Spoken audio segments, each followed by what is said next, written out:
যারা ভাই যারা নতুন ভাবে মার্কেটিং এর চাকরি করতে চাচ্ছে তাদের সম্পর্কে কিছু বলেন, হ্যাঁ তাদের জন্য কিছু উপদেশ দেন।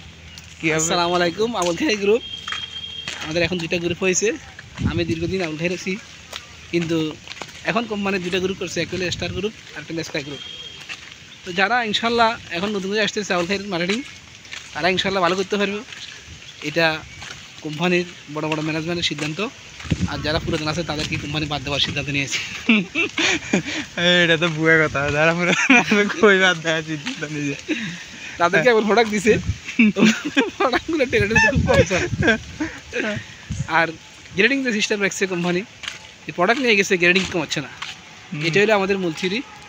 এখন যারা আমরা এসআর বাইরে আসি, সবাই মিলে একমত হয়ে যদি এটা গ্রেডিংয়ের জন্য আমরা মানববন্ধন করি, তাহলে মনে হয় যে কোম্পানি আমাদের এই ইয়েটা কমা দিবে, গ্রেডিংটা কমা দিবে।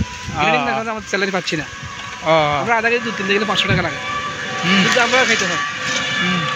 আমাদের তো মাসে 1-2টা দুধ কিনতেই হয়। বাচ্চা কাচ্চা আছে, ছেলেফেলে আছে, মেয়ে বাচ্চারা আছে, খাবে।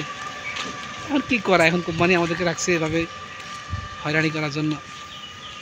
এখন শুধু নতুন নতুন নিয়োগ দিচ্ছে আর সবাই মার্কেটে ঘুরতেছে।